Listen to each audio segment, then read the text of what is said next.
तो अभी social social dimensions हम पढ़ रहे हैं कि सोशल डायमेंशंस क्या है। तो सोशल डायमेंशन क्या है कि लोगों का किस टाइप से एबिलिटी है, किस टाइप से वो खुद को मेंटेन करते हैं समाज के साथ, कम्युनिटी के साथ, सोशल के साथ, सोसाइटी के साथ। तो वही डिफाइन करता है सोशल डायमेंशन ऑफ हेल्थ। कितना मिलजुल के रह रहा है, कितना हार्मनी के साथ रह रहा है, कितना एकता के साथ रह रहा है, दैट इज सोशल हेल्थ। जरूरी नहीं कि जिनका मेंटल हेल्थ बहुत सही है, जिनका फिजिकल हेल्थ सही है, उनका सोशल हेल्थ भी सही हो। कोई लोग बहुत काफी अच्छे हैं, काफी उनको कोई बीमारी नहीं है, कोई दिक्कत नहीं है, फिजिकली भी काफी फिट है, मेंटली भी बहुत स्टेबल है, खुद के निर्णय काफी सही से ले रहे हैं, बट सोसाइटी में फिट नहीं हो रहे हैं, उनको कोई मतलब नहीं अपने नेबर्स से, दिन भर लड़ाई कर रहे हैं। तो उनका फिजिकल हेल्थ अच्छा हो सकता है, मेंटल हेल्थ अच्छा हो सकता है, बट अगर हम सोशल हेल्थ की बात करें तो वहां पे हम जस्ट उसको लिख देंगे, डिनाई कर देंगे कि नहीं, इसका सोशल हेल्थ अच्छा नहीं है। क्योंकि वो क्या है कि समाज के कोई कस्टम्स नहीं मान रहे हैं, कस्टम्स तो दूर की बात है, समाज के साथ हार्मनी के साथ नहीं रह रहे हैं, इंटीग्रिटी के साथ नहीं रह रहे, एकता कुछ भी नहीं है उसके अंदर, दिन भर लड़ाई झगड़ा कर रहे हैं। तो सोशल डायमेंशंस में क्या है कि सोसाइटी के प्रति सोशली फंक्शन, ऐसा नहीं है कि आप जहाँ रह रहे हैं आपको समाज की जरूरत नहीं है। सोशल फार्मेसी में हम यही पढ़ते हैं, सोसाइटी के साथ हर कुछ करना हम सीखते हैं। तो ऐसा नहीं है कि आप सिंगल हर एक काम करने के लिए कामयाब है, तो आपको कहीं ना कहीं सोसाइटी का भी जरूरत पड़ता है, और पढ़ना भी चाहिए, इमोशनली रहे या जिस भी हिसाब से रहे, तो वहां पे पढ़ना चाहिए। तो अब यहाँ पे क्या है कि वही सोशल हेल्थ की जब बात करते हैं तो कुछ लोगों का क्या है कि उनको कोई समाज से मतलब नहीं है, दिन भर लड़ाई करना है, ये करना है, वो करना है। तो अब यहाँ पे सोशल डायमेंशंस को जब हम डिफाइन करते हैं तो हमारे कहने का मतलब सिंपल है कि आपका समाज के साथ कैसा व्यवहार है, कैसा किस टाइप से आप उस रिलेशंस को मेंटेन कर रहे हैं, इसको ही सोशल हेल्थ बोलते हैं। अब वो रिलेशंस अच्छा हो सकता है या खराब हो सकता है, दो कंडीशंस हैं। तो अच्छा हेल्थ कहने का मतलब है कि आप काफी बेहतर वे में रह रहे हैं, हार्मनी के साथ रह रहे हैं, कोऑर्डिनेशन के साथ रह रहे हैं, एकता के साथ रह रहे हैं सोसाइटी में या कम्युनिटी में। जितना भी कम्युनिटी वाला काम हो रहा है आप वहां जाके भागीदारी हो रहे हैं। दूसरा क्या हो सकता है, आप बिल्कुल बेकुछ, आपको कोई मतलब नहीं है, झगड़ा वगड़ा कर रहे हैं आप। तो ये है हमारा सोशल डायमेंशंस, मतलब कम्युनिटी के साथ आपका क्या व्यवहार है, क्या विचार है, कैसे आप उसके साथ रिलेशनशिप मेंटेन करें, that is social dimension of health. Fourth one is spiritual dimension of health. Spiritual dimension कहीं एग्जिस्ट नहीं करता, वो दिखता नहीं है, इसलिए हम लोग कहते हैं कि ये क्या है कि कुछ ऐसा चीज है जो फिजियोलॉजी और साइकोलॉजी के बीच का है। अब फिजियोलॉजी क्या हुआ, आपका पूरा आप खुद फिजियोलॉजी है, और सोशियोलॉजी क्या हुआ, एक विचार, आदमी का एक विचार के साथ संबंध, सिंपली हम ये जान सकते हैं। तो स्पिरिचुअल डायमेंशन ऑफ हेल्थ क्या हुआ कि कोई आदमी मान लीजिए कि कुछ रिलीजियस बिलीफ से जुड़ा हुआ है, पूजा वूजा कर रहा है, इस टाइप से कर रहा है। तो जो लोग रिलीजियस होते हैं काफी, तो वहां पे आप क्या देखते हैं कि उस वक्त उन लोगों के साथ क्या होता है कि उनके साथ कुछ बिलीफ है, कुछ एथिक्स हैं। सिर्फ रिलीजियस की नहीं बात करें, हर एक आदमी के जीवन में कुछ एथिक्स होता है, कुछ उद्देश्य होगा, तो कुछ प्रिंसिपल्स होगा। तो अब मान लीजिए किन्हीं का मन है कि वो सिर्फ सच बोलेंगे, सत्यवादी है, तो वो उसका स्पिरिचुअल हेल्थ है। तो स्पिरिचुअल हेल्थ कहीं एग्जिस्ट नहीं करता, ये बस एक थिंकिंग है हमारे फिजियोलॉजी एंड साइकोलॉजी के बीच का, जो आदमी का सिद्धांत है जिसपे वो अमल करता है कि चोरी नहीं करना है, सही बोलना है, जीवन का उद्देश्य क्या होना चाहिए, समाज का सेवा करेंगे, इस टाइप का जो भी चीज है वो स्पिरिचुअल हेल्थ को डिफाइन करता है। मतलब जो भी इस टाइप का चीजें हैं बेहतरीन वाले, वो हमारे स्पिरिचुअल डायमेंशंस को डिफाइन करते हैं। हालांकि जितने भी सोशल एक्टिविस्ट हैं वो जरूरी नहीं कि स्पिरिचुअल हेल्थ को माने। तो जनरली तीन हेल्थ हमारा चलता है, mental, physical, mental and social. Spiritual को बहुत लोग नेग्लेक्ट करते हैं, वो इसलिए क्योंकि वो खुद नहीं मानते इस चीज को। बट आपको पढ़ना है कि एस्पेक्ट ऑफ हेल्थ में आपको 4 एस्पेक्ट्स पढ़ना है, स्पिरिचुअल हेल्थ भी उसमें इंक्लूडेड है। तो स्पिरिचुअल समझ गए, जो भी चीज बिलीफ्स की बात हो, जहाँ पे धर्म की बात हो, कुछ इस टाइप के प्रैक्टिसेस की बात हो, कुछ प्रिंसिपल्स की बात हो, कुछ एथिक्स की बात हो, तो वो चीजें आती है हमारे स्पिरिचुअल डायमेंशन ऑफ हेल्थ में। ये क्या है, सिंपली एक कनेक्शंस है फिजियोलॉजी और साइकोलॉजी के बीच में, एक सोच का अंतर है बस। कोई दिक्कत यहाँ तक? No ma'am. ओके, तो आई थिंक ये 4 डायमेंशंस आपको समझ में आ गया होगा। फिजिकल्स में आप फिजिकली फिट जो दिखते हैं, आपके सारे ऑर्गन्स एक साथ काम कर रहे हो, that is physical health. Mental, कितना क्लियरली आप सोच रहे हैं, आप में कोई दुविधा नहीं है, मेंटली सही से काम कर रहे हैं, that is mental health. Social dimensions में आप सोसाइटी या कम्युनिटी के साथ कैसे रिलेशनशिप मेंटेन करते हैं, दैट इज सोशल हेल्थ। और स्पिरिचुअल हेल्थ में क्या है कि कुछ बिलीफ्स हैं, कुछ विश्वास है जो जिसपे आप अमल करते हैं, कुछ आपका खुद का प्रिंसिपल्स है, कुछ आपका खुद का एथिक्स है, वो सब चीजें मिला के क्या है स्पिरिचुअल हेल्थ। ये 4 एस्पेक्ट हमारा हेल्थ का था। उसके बाद नेक्स्ट है डिटर्मिनेंट्स। यहाँ पे हम आगे जाके 2 चीज पढ़ते हैं। First one is determinant, second one is indicators. तो अब दोनों में अंतर क्या है? हालांकि बहुत सारे पॉइंट्स दोनों में सेम हो सकते हैं, एक डिटर्मिनेंट्स इंडिकेटर हो सकता है, बट अंतर कहाँ है? डिटर्मिनेंट्स में हम क्या देखते हैं और इंडिकेटर्स में हम क्या देखते हैं, और ये दोनों क्वेश्चन काफी इंपॉर्टेंट है, एग्जाम में आना ही आना है। Aspect of health, determinants of health and indicators of health, इन तीनों में एक कोई ना कोई क्वेश्चन आपके एग्जाम में जरूर आएगा। तो अब जब हम डिटर्मिनेंट्स की बात करते हैं, तो डिटर्मिनेंट्स क्या है? कुछ अच्छा करना। डिटर्मिनेंट्स क्या करता है? कुछ डिटरमाइन करता है कि वो चीज की वजह से आपका, अगर हम यहाँ हेल्थ की बात करते हैं, कोई भी डिटर्मिनेंट्स, सिर्फ डिटर्मिनेंट्स ले, तो वो क्या करता है? डिटरमिन करता है, कोई भी चीज को निर्धारित करता है। डिटरमिनेंट वो कोई भी चीज को निर्धारित करता है। अब ये हेल्थ का डिटर्मिनेंट्स है, यानी कि आपके हेल्थ को निर्धारित कर रहा है। क्या चीज में निर्धारित करेगा? या तो अच्छा या खराब, बीच में कुछ नहीं। या उस एक चीज की वजह से, उस एक फैक्टर की वजह से आपका हेल्थ अच्छा हो रहा है, या उस एक फैक्टर की वजह से आपका हेल्थ खराब हो रहा है। इंडिकेटर्स क्या करेगा? यहाँ पे इंडिकेटर्स, इसके बाद हम इंडिकेटर्स पढ़ेंगे, तो अभी दोनों में अंतर समझ लेते हैं तो थोड़ा हमारा कॉन्सेप्ट क्लियर हो जाएगा। इंडिकेटर्स क्या करते हैं? सभी के घर में बोर्ड, इलेक्ट्रिक बोर्ड रहता है क्या? हाँ ना? Yes ma'am. तो सभी के घर में इलेक्ट्रिक बोर्ड होगा, तो इलेक्ट्रिक बोर्ड पे बहुत सारे वो टिप टॉप करने वाले बटन होंगे, स्विच होंगे, जिसको ऑन ऑफ करके अपने बल्ब को बुझाना है, लाइट को ऑन करना है, ऐसे कुछ भी इस टाइप का होगा सभी के घर में क्या? हाँ ना? ओके। उसके साथ आपके घर में एक इंडिकेटर होगा। ओके, अभी क्या है, उसके साथ एक इंडिकेटर्स रहता है। इंडिकेटर्स देखिए, नहीं देख रहे होंगे कोई भी इंडिकेटर्स दिख रहा है? Indicators, okay. तो इंडिकेटर्स का काम क्या है?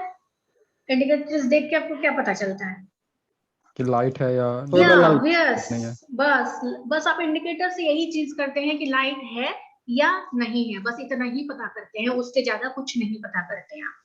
वो इंडिकेटर्स के रहने से कुछ उजाला नहीं हो जाता, कुछ पंखा नहीं चलने लगता, बट वो इंडिकेट कर रहा है इलेक्ट्रिसिटी है या नहीं है।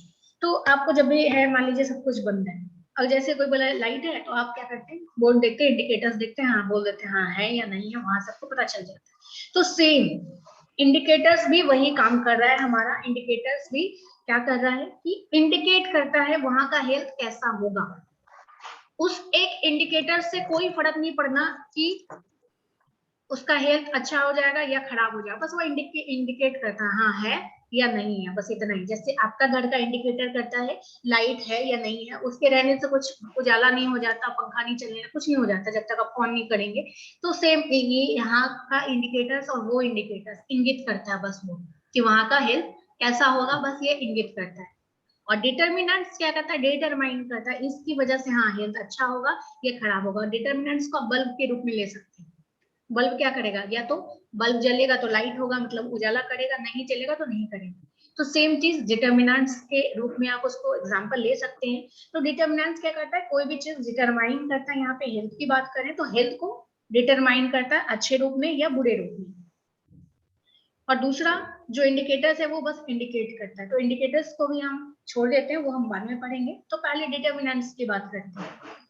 तो पहला डिटर्मिनेंट है हमारा हेरिडिटी। हेरिडिटी मतलब आनुवांशिकता, जो आपको ट्रेड्स आपके पेरेंट्स से मिला है। अब क्या क्या ट्रेड्स आपको आपके पेरेंट्स से मिला है, हो सकता है कोई चीज अच्छा मिला हो या कोई चीज डिफेक्टिव मिला हो, बहुत सारे ट्रेड्स होते हैं हमारे अंदर। तो हमको जीन्स मिलते हैं हमारे फादर से। आपको पता होगा कि जेनेटिक्स जब पढ़े होंगे तो ये जीन है, जीन आप में ट्रांसफर होता है। तो वो जो जीन है वो काफी इंपॉर्टेंट रोल अदा करता है आपके हेल्थ और डेवलपमेंट में। तो अब ये जो जीन है ये कैसा जीन है ये डिपेंड करेगा। मान लीजिए कोई एक बीमारी वाला जीन आप में आ गया आपके पेरेंट्स से, तो क्या करेगा, हेल्थ को खराब कर दिया, वो बीमारी आप में आ गया। तो अभी डायबिटीज की जब बात करते हैं तो डायबिटीज भी कहीं ना कहीं जेनेटिकली अकर होता है।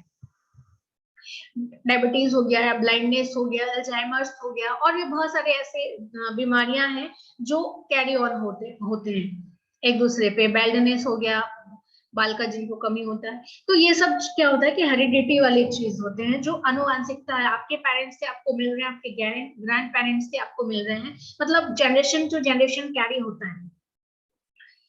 तो अब कैरी होने का ऐसा नहीं है कि हो सकता है कि आपके घर में किसी को डायबिटीज हो, आपको नहीं हुआ, नहीं हो सकता है। क्यों?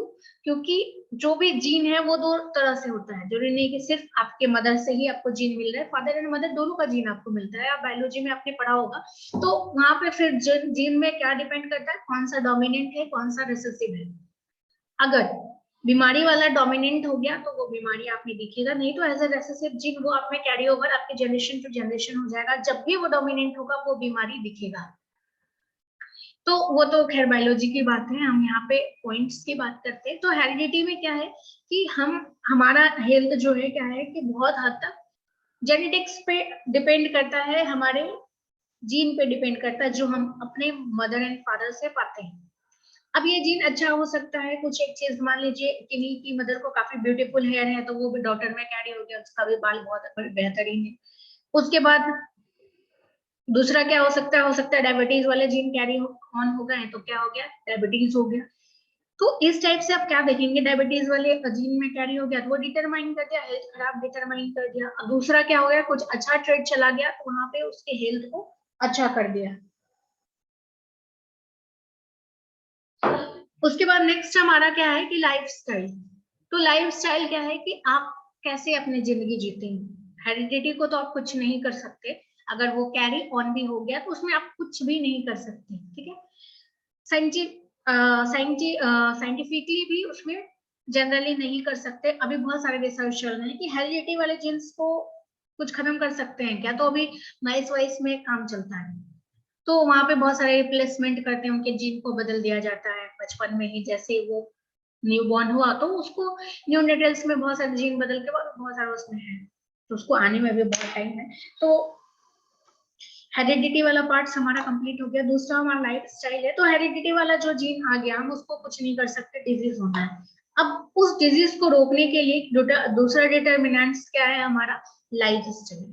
लाइफ स्टाइल कैसे, तो ये आपका जितने भी नॉन कम्युनिकेबल टाइप के डिजीज हैं, इधर आपका हेरिडिटी में भी कोई दिक्कत नहीं है, आपने काफी अच्छे जीन्स पाए हैं। कोई भी बीमारी अपने अपने ग्रैंड मदर्स या ग्रैंड फादर्स, फादर मदर किसी से भी नहीं पाए, कोई भी जनरेशन से आपने वो चीज नहीं आया है। तो अब यहाँ पे क्या है कि आपका लाइफ स्टाइल पे डिपेंड करेगा।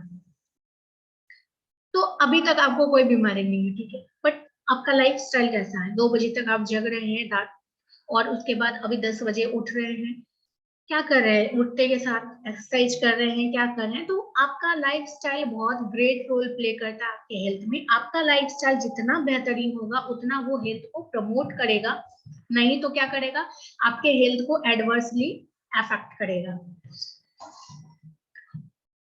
अब यहाँ पे क्या है कि 2 मिनट रुकेंगे।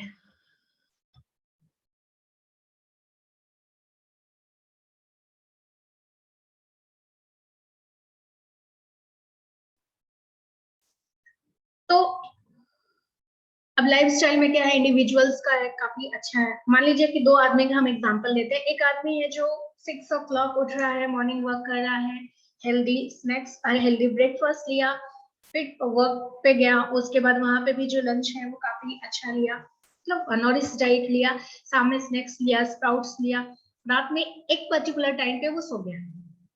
दूसरा आदमी है जो 2 बजे तक काम किया, वॉटेवर मूवी देखा, जो भी करना है किया, उसके बाद 2 बजे सोया, किसी दिन 12 बजे उठा, किसी दिन 10 बजे उठा, उसके बाद फिर अब 12 बजे उठ रहा है तो उसके पास ब्रेकफास्ट का टाइम नहीं है, सीधा लंच किया, फिर शाम में मन हुआ तो किया, नहीं तो कुछ भी जंक खा लिया, उसके बाद रात में कुछ खाया, फिर इरेगुलर वे में सो रहा उठ रहा है।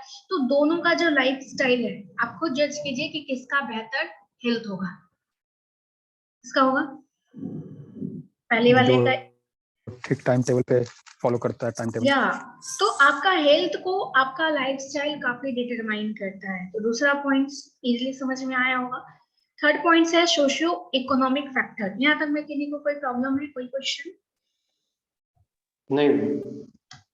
ओके, अभी है socio economic factor. Socio economic factor क्या है कि सोसाइटी का और हमारा इकोनॉमिक फैक्टर्स, पैसे वाला फैक्टर्स हो गया।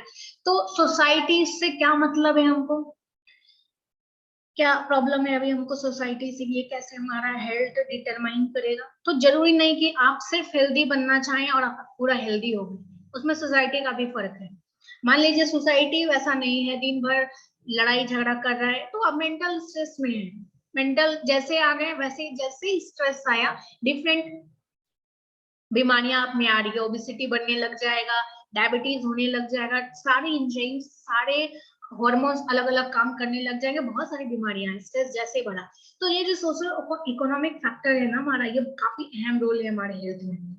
बहुत सारे रूल्स एंड रेगुलेशंस हैं जो हमारे सोसाइटी के द्वारा फ्रेम्ड किए गए हैं और वो सोसाइटी के द्वारा एक्सेप्टेड है जिसमें हम रह रहे हैं। मान लीजिए कि अब वो डिपेंड करता है, वो जो कस्टम्स है वो अच्छा है या खराब है, उस कस्टम्स में आप खुद को हेल्दी कर रहे हैं या खराब कर रहे हैं। हमारे देश में क्या है ना कि बहुत सारे कस्टम्स, तो वो कस्टम्स हो सकता है पुराने जमाने के लिए बेहतर हो, बट अभी के लिए नहीं है। तो वो कस्टम्स फॉलो ऑन हो रहा है, फॉलो ऑन हो रहा है, generation to generation follow on हो रहा है। पहले के जमाने में एक एग्जाम्पल देते हैं, क्या था कि सभी कास्ट के अनुसार सभी का ऑक्यूपेशन किया गया है, बटा हुआ था। अगर वो ब्राह्मण है तो पूजा कराएगा, बार्बर है तो बाल काटेगा। अभी अभी ऐसा कुछ नहीं है, अभी बिल्कुल ऐसा कुछ नहीं है। ब्राह्मण भी अपना क्या बोलते हैं, सलून खोल सकता है, स्पा खोल सकता है, तो वहां पे कोई नहीं पूछता है कि आप बार्बर हैं क्या है। कोई भी कुछ खोल सकता है, ब्राह्मण भी जाके जूते का दुकान खोल सकता है, कोई बोलने वाला नहीं है। तो उस वक्त क्या था, ऑक्यूपेशंस के तहत हमारा पूरा सोसाइटी बटा हुआ था, तो आदमी का जो रोजी रोटी था उस पर ही डिपेंड कर रहा था। तो उस वक्त क्या था कि ब्राह्मण को सब कुछ मिलता था, पूजा में ही उसको सब चीज मिलता था, क्योंकि उसके अलावा उसका कोई इनकम सोर्स नहीं था। लेकिन अभी ये कस्टम अगर आप चला दें, सेम कस्टम अभी भी हम वही फॉलो कर रहे हैं, ब्राह्मण को बुलाते हैं और सारा कुछ उसको दान में देते हैं। हो सकता है वो ब्राह्मण काफी अमीर हो, दूसरा तीसरा उसका बहुत सारे होटल्स चल रहे हो, बहुत कुछ हो सकता है। तो अब यहाँ पे क्या है कि लेकिन कस्टम तो चल रहा है कि हाँ भोज कराना है। अब उसके घर में खुद खाने का पैसा नहीं है और वो उतने लोगों को पितृ भोज कर रहा है, तो कुछ जो क्या होगा, कुछ ना कुछ मेंटल प्रेशर में आएगा बेचारा, इकोनॉमिक नहीं है, फिर आगे से उसको खुद के लिए बैलेंस डाइट नहीं मिलेगा। तो हमारे देश में, हमारे सोसाइटी में बहुत सारे ऐसी कुरीतियां हैं जिनकी वजह से आप स्ट्रेस में आ सकते हैं। जो ही नहीं कि यहाँ हेल्थ कहने का मतलब सिर्फ आपका फिजिकल हेल्थ, कहने का मतलब सिर्फ फिजिकल हेल्थ है, मे बी वो हेल्थ आपका मेंटल हेल्थ हो सकता है, सोशल हेल्थ भी हो सकता है। तो कहीं ना कहीं आपको ये दिक्कत हो रहा है, वहां पे वो डिटरमाइन कर रहा है आपके बेड हेल्थ को, मेंटली आपको दिक्कत कर रहा है, या आप सोच में पड़े हैं इतने लोगों को भोज करना है, हम कहाँ से करें, पैसा ही नहीं। तो ये कुरीतियां हैं। दूसरा कुछ अच्छा चीज हो सकता है कि मान लीजिए पढ़ा लिखा सोसाइटी में आप हैं, सभी लोग पढ़े लिखे हैं, तो पढ़े लिखे हैं तो क्या हुआ कि सारे लोग वैक्सीनेशन करा लिए, सारे लोग अभी जहाँ पढ़े लिखे लोग हैं सारे लोग वैक्सीनेशन ले लिए, कोरोना मुक्त हो गए। तो अब उनमें जो अटैकिंग पावर होगा कोरोना का वो काफी कम होगा, तो उस सोसाइटी में क्या होगा, कोरोना के फैलने का दर बहुत कम होगा, या फिर लोग प्रोटोकॉल्स फॉलो कर रहे होंगे, मास्क लगा रहे होंगे, सैनिटाइज कर रहे होंगे, तो वैसे सोसाइटी में क्या है, हेल्थ प्रमोट हो रहा है, वहां पे कोविड नहीं आ रहा है, काफी लोग केयरफुल है वहां पे। तो ये जो सोशियो इकोनॉमिक फैक्टर है ये काफी अहम रोल निभाता है हमारे हेल्थ में। उसके बाद फोर्थ पॉइंट है हमारा एजुकेशन। तो एजुकेशन क्या है, एजुकेशन एक मेजर इन्फ्लुएंसिंग फैक्टर है हमारे हेल्थ स्टेटस के लिए। कैसे, अभी आप पढ़ रहे हैं, अगर आपने अभी बहुत कुछ पढ़ेंगे, फर्स्ट एड के बारे में पढ़ेंगे, या फिर आप बहुत सारे बैलेंस डाइट के बारे में पढ़ेंगे। तो एजुकेशन रहेगा तभी आप जानेंगे कौन कौन सा चीज बैलेंस डाइट के अंतर्गत आता है, कौन चीज नहीं खाने से क्या बीमारियां हो सकती है, या फैमिली वेलफेयर के बारे में जान रहे हैं। तो जब तक ये एजुकेशन वाला पोर्शन नहीं होगा तब तक आप नहीं जान सकते। तो एजुकेशन एक गुड वे में ट्रीट कर रहा है हमेशा हेल्थ को प्रमोट कर रहा है। यहाँ तक में कोई दिक्कत है किन्हीं को? No ma'am. उसके बाद ओके, नेक्स्ट है हमारा इन्वायरमेंट। तो इन्वायरमेंट का जो कॉन्सेप्ट है ये बहुत पुराना है। तो अब ये जो इन्वायरमेंट है, कैसे इन्वायरमेंट में आप रह रहे हैं ये डिटरमाइन करता है आपका हेल्थ। कैसे? मान लीजिए एक बहुत ही बेहतरीन इन्वायरमेंट है, आप कहीं गांव में रह रहे हैं, काफी अच्छा गांव है।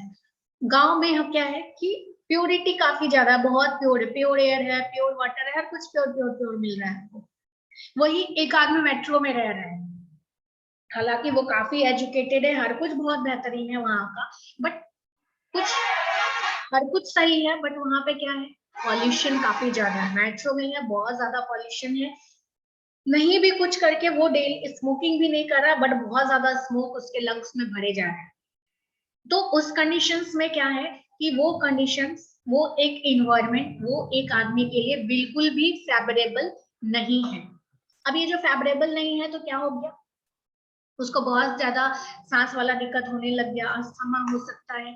लेकिन वही आदमी सेम गांव में कुछ दिन रह रहा है, गांव में उसका भाई मान लीजिए रह रहा है, एक आदमी वहां, दोनों में सेम कैरेक्टरिस्टिक है, सेम टाइम पे नाश्ता कर रहा है, हर कुछ सेम टाइम पे कर रहा है, बट वहां का इन्वायरमेंट की वजह से वो क्या है, अस्थमा पेशेंट बन गया, बट दूसरा वाला काफी हेल्दी लाइफ जी रहा है।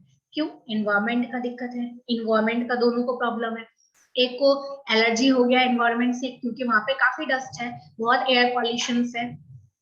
लेकिन दूसरे जगह पे क्या है, एयर पॉल्यूशन की वजह से वाटर पॉल्यूशन भी है, पानी भी जो भी आ रहा है वो बहुत गड़बड़ आ रहा है, उस वजह से भी हो सकता है उसको डाइजेशन प्रॉब्लम हो जाए या कॉन्स्टिपेशन प्रॉब्लम हो जाए, बहुत प्रॉब्लम हो सकता है। तो सेम एक इन्वायरमेंट भी आपके हेल्थ को डिफाइन कर सकता है। यहाँ तक में कोई दिक्कत है? No ma'am. ओके, अब नेक्स्ट है हमारा health and family welfare services. अब यहाँ पे क्या है, तो health and family welfare services, जितने भी तरह के वेलफेयर सर्विसेज चलाए जाते हैं, तो ये गवर्नमेंट के द्वारा चलाए जाते हैं या एनजीओ के द्वारा चलाए जाते हैं। तो अब ये जो वेलफेयर सर्विसेज है, इनका काम क्या है, आपको लाभ पहुंचाना, इम्प्रूव करना हेल्थ को, पॉपुलेशन का इम्यूनाइज करना, सेफ पानी देना, ये सब सारा गवर्नमेंट का काम है। म्युनिसिपल का काम है आपको पानी पहुंचाना, या गवर्नमेंट का काम है कि हाँ प्रेग्नेंट लेडी है उसको आयरन की गोली देना। तो ये, या फिर जो गांव से में देखते होंगे आंगनबाड़ी केंद्र होता है ना, गांव में या फिर शहर में भी आंगनबाड़ी केंद्र होता है। तो वहां पे जो भी बीपीएल लोग हैं उनको बहुत कुछ मिलता है, अनाज मिलता है, विटामिन ए का खुराक मिलता है बच्चों को खाना मिलता है, वहां पे स्कूल जाने के लिए खाना मिलता है। तो ये जो भी वेलफेयर सर्विसेज है, इनका मेन मोटो क्या है, आपके हेल्थ को सही करना। सेफ वाटर आ रहा है सभी के घर में, म्युनिसिपल से पानी आ रहा है, ठीक है। तो अब वो पानी क्या है, ऐसे नहीं कुछ भी पानी आ रहा है, हालांकि पानी गड़बड़ दे देता है वो अलग बात है, बट सेफ वाटर देना ही काम है उसका। तो हेल्थ को ये क्या कर रहा है कि प्रमोट कर रहा है या इम्यूनाइज कर रहा है। अभी सरकार सभी को फ्री वैक्सीनेशन दे रही है, अगर यही वैक्सीनेशन कोविड का 5-5 हजार का कर देता तो फिर गरीबों को क्या होता? अमीर लोग तो लगा लेते, लेकिन गरीब फिर भी नहीं लगा पाते। 5,000 कहाँ से लाते, 5,000 2 डोज का 10,000 कहाँ से लाते उतना पैसा? तो फ्री वैक्सीनेशन है हमारे देश में।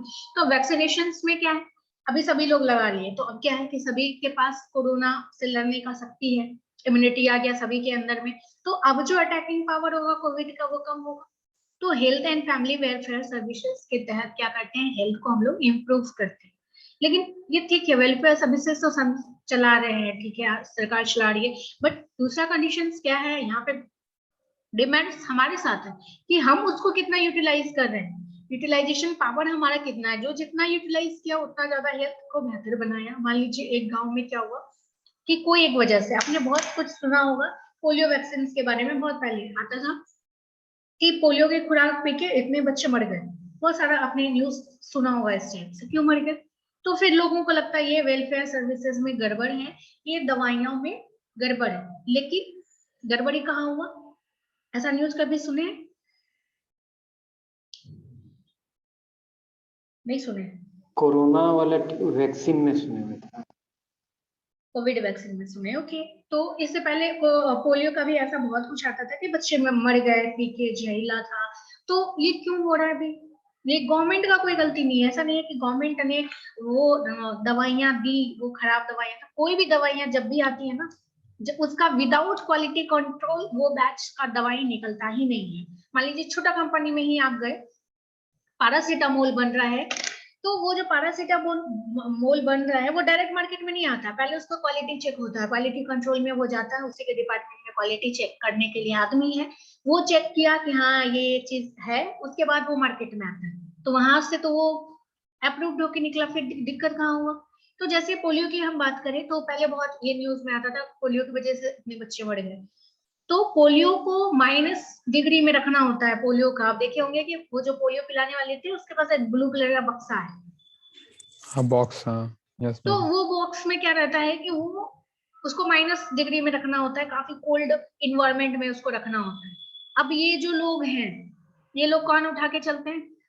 ये लोग जो हैं वो हमारे देश में क्या है, किन्हीं को भी बना दिया जाता है, और जिनको बना दिया जाता है वो भी क्या करते हैं, खुद नहीं जाके किन्हीं और को भेजते हैं। ये हमारे देश में बहुत दुर्गति है। तो अब हमारे देश में क्या हो रहा है, इनको खुद नहीं पता है कि उसका जो स्टोरेज कंडीशन है क्या होना चाहिए। या फार्मासिस्ट भी है तो वैसे ही डिग्री लेके पास किया है, तो उसको खुद नहीं पता है कि इसका कितना डिग्री में होना चाहिए। ड्रॉप पिलाया, उसके बाद उसको वैसे ही धूप में छोड़ दिया। जैसे पोलियो वैक्सीन को धूप में छोड़ा, उसको स्टोरेज कंडीशंस -8 डिग्री सेल्सियस ऐसा ही कुछ है, तो अब वो माइनस की जगह पे 37 डिग्री सेंटीग्रेड पे काम कर रहा है। जहाँ उसको -8 में होना चाहिए वो 37 पे हो रहा है। तो वो तो डल होगा ही, वो तो पॉइजन में बदलेगा ही। फिर आप क्या करते हैं कि वहां पे एक मानसिकता बन जाती है कि हाँ इतने लोग बच्चे मर गए हैं पोलियो से, हम अपने बच्चों को पोलियो नहीं पिलाएंगे। तो अब यहाँ पे क्या यूटिलाइजेशन ही नहीं हो रहा है, तो ऑब्वियस है पोलियो केसेस फिर बढ़ने लग जाएंगे हमारे देश में। तो फैमिली वेलफेयर सर्विसेज में क्या है कि वो हेल्थ को इम्प्रूव करता है, बट वो डिपेंड करता है आप पे या फिर वैसे लोगों पे। जैसे कि वो पोलियो वाला जो हम एग्जांपल दिए, तो उस केस में क्या हो सकता है कि वो लोग उसको वैसे ही एज इट इज ले लिए, 4 घंटे ले लिए, उसको धूप में रख दिए, जबकि उनको बताया गया कि हर एक चीज को करने से पहले गवर्नमेंट भी उनको ट्रेनिंग देती है। ट्रेनिंग में बताया गया होगा उनको कि इसको तुरंत में बॉक्स में रख देना, बट वो बॉक्स में नहीं रख के वो आराम से चाय पी रहे हैं बाहर में रख दें। डायरेक्ट धूप में नहीं आना चाहिए, बट वो डायरेक्ट धूप में है, 2 घंटे से धूप में, तो वो पॉइजन में बदलेगा। तो यहाँ पे वेलफेयर सर्विसेज क्या है कि उनका मोटो यही रहता है सरकार का कि हमारे हेल्थ को इम्प्रूव करें। अब जो भी प्रेग्नेंट औरत है उनको मुफ्त में आयरन टेबलेट्स दिया जाता है। क्यों दिया जाता है? हेल्थ को इम्प्रूव करने दिया जाता है। तो जितने भी वेलफेयर सर्विसेज है वो हेल्थ को प्रमोट करने के लिए किया जाता है। हमेशा ये डिटरमाइन करता है आपके हेल्थ को। जहां पे जिस एक पोजीशन पे बहुत ज्यादा वेलफेयर सर्विसेज हैं, बहुत ज्यादा चीज चलाए जाते हैं, वहां का हेल्थ ऑब्वियस काफी बेहतर होगा दूसरी जगह से। यहाँ तक में कोई दिक्कत है? इंडिकेटर्स है, इंडिकेटर्स ऑफ हेल्थ, वो हम नेक्स्ट डे करेंगे। यहाँ तक में किन्हीं को कोई क्वेश्चन है? No ma'am.